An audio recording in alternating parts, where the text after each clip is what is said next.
सेवकाई के दिन। संसार में इससे पहले ऐसा दिन कभी नहीं आया। सर झुककर पृथ्वी पर आ गया था।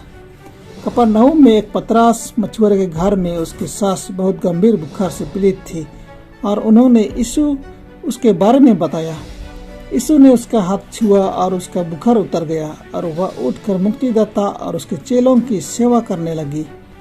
लूका 4:38, मरकुस 1:30, मत्ती 8:15। तेजी के साथ खुशी की यह खबर फैल गई।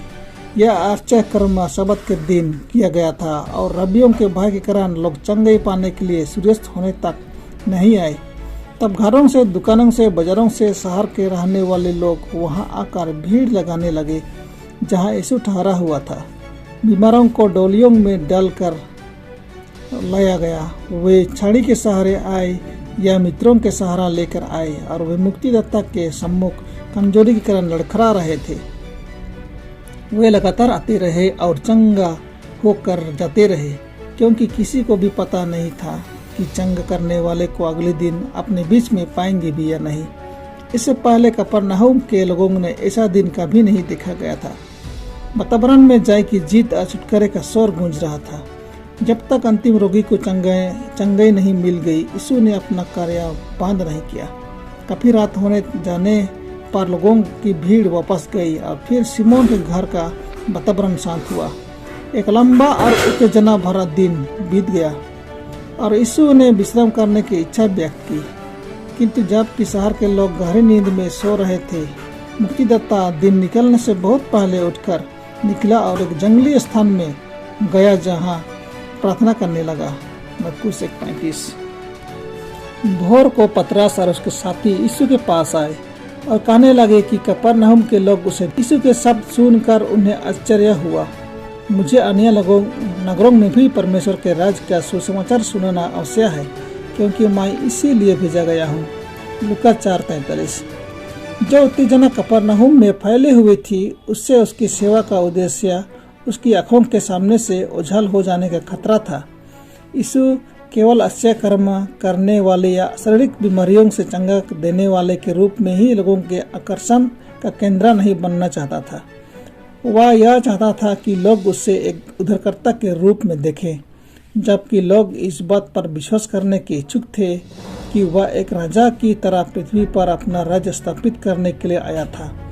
वह तो लोगों के ध्यान को पृथ्वी पर की वस्तुओं से हटाकर स्वर्गीय वस्तुओं की ओर लगाना चाहता था।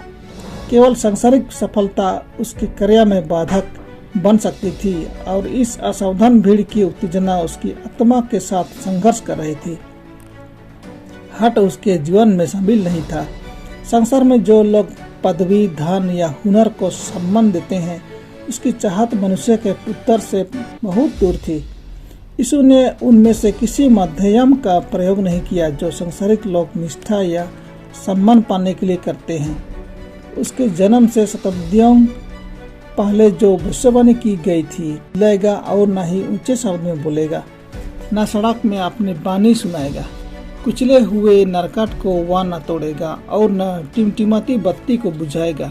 वह सच्चाई से न्याय चुकाएगा। यशायाह 42:2-3। फरीसी अपने आप को सावधानी पूर्ण किए गए धार्मिक अनुष्ठानों, परोपकार के कामों और डींग मरने वाली उपासना के कारण दूसरों से भिन्न समझे जाते थे। वे धर्म के प्रति उत्साह दिखाने के लिए इसे वाद विवादों का मुख्य विषय बनाते रहते थे। विरोधी गुट के लोगों के साथ उनकी तकरार बहुत शोरगुल भरी और लंबी होती थी तथा सड़कों पर व्यवस्था के क्रोधित विद्वानों के विवादों का सुना जाना कोई नई बात नहीं थी। मसीह का जीवन ठीक इसके विपरीत था। उसके जीवन में विवादों का कोई से और दिखावे की आराधना, वाहवाही की चाह कभी भी दिखाई नहीं दी। मसीह परमेश्वर में छिपा हुआ था और परमेश्वर अपने पुत्र के चरित्र में दिखाई देता था। इसी प्रकाशन की ओर यीशु लोगों के ध्यान को आकर्षित करना चाहता था। मसीह का जीवन ठीक इसके विपरीत था। धार्मिकता का सूर्य बड़ी चमक दमक के साथ संसार के ऊपर उदय नहीं हुआ कि उसकी चमक से लोगों की आंखें चौंधिया जाए। मसीह के विषय में यह लिखा गया है, क्योंकि यहोवा का प्रकट होना भोर का सा निश्चित है। होशे 6:3। चुपचाप और धीरे धीरे भोर का प्रकाश पृथ्वी पर फैलते हुए अंधकार को दूर करता और संसार को जीवन। इसी प्रकार धार्मिकता का सूर्य अपनी किरणों के द्वारा चंगाई देने के लिए उदय हुआ। मेरे दास को देखो जिससे मैं संभाले हूँ, मेरे चुने हुए को जिससे मेरा जी प्रसन्न है। यशायाह 42:1। क्योंकि तू संकट में दिनों के लिए गढ़ और जब भयानक लोगों का झोंका दीवार पर बौछार के समान होता था, तब तू दरिद्रों के लिए उनकी शरण और तपन में छाया का स्थान हुआ। यशायाह 25:4। परमेश्वर जो आकाश का सृजने और तनने वाला है, जो उपज सहित पृथ्वी का फैलाने वाला और उस पर के लोगों को सांस और उस पर के चलने वालों को आत्मा देने वाला यहोवा है। वह यूं कहता है, मुझ यहोवा ने तुझको धर्म से बुला लिया है। मैं तेरा हाथ थाम कर तेरी रक्षा करूंगा। मैं तुझे प्रजा के लिए वचा और जातियों के लिए प्रकाश ठहराऊंगा, कि तू अंधों की आंखें खोले, बंदियों को बंदीगृह में से निकाले और जो अंधियारे में बैठे हैं उनको कालकोठरी में से निकाले। यशायाह 42:5-7। मैं अंधों को एक मार्ग से ले चलूंगा जिससे वे नहीं जानते, और उनको ऐसी